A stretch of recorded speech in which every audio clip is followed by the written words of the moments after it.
Oi, gente. O assunto hoje aqui no canal é a respeito da criança e o medo, né? E a gente vai falar um pouquinho o que é o medo, né? Como que a gente deve lidar com isso com as nossas crianças. Alguns medos que são comuns, outros nem tanto. A gente precisa ligar o alerta e vamos falar um pouquinho a respeito disso. Então, para iniciar, eu quero dizer para vocês alguns medos que são comuns em cada etapa da infância.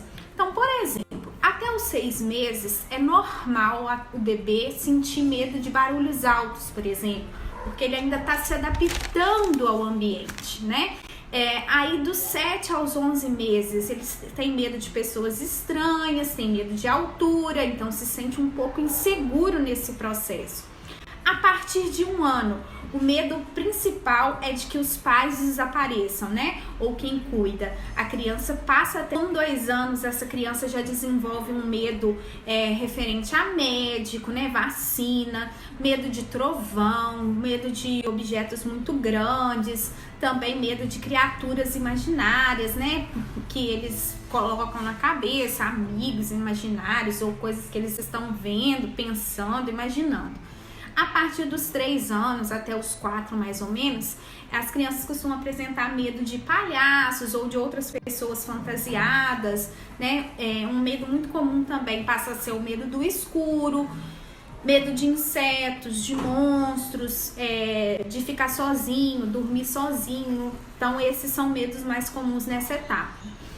A partir dos 5 anos, são medos mais concretos, como por exemplo, medo de ladrões, medo de cachorro, medo de perder os pais ou responsáveis, e medo aos 7 anos continua sendo um medo mais concreto, por exemplo, medo de tempestades, medo de fantasmas, de dormir sozinho, de algo ruim aconteça com as pessoas que cuidam deles, né? Então passa já a existir esses tipos de medo.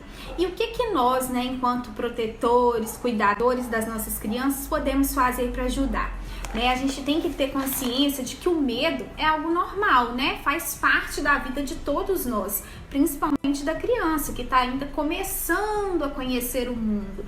Então a gente tem que mostrar às crianças que elas estão seguras, né? E que juntas a gente pode combater qualquer bicho-papão, né? A gente pode oferecer essa segurança para a criança.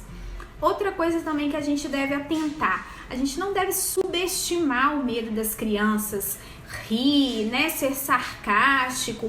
Ao contrário disso, a gente deve respeitar e, se for possível, até construir uma história, imaginar algo. Se a criança tem medo de fantasma, imagina uma história com você junto com a criança, ajudando ela a superar aquele medo, em que ela passa a ser um super-herói.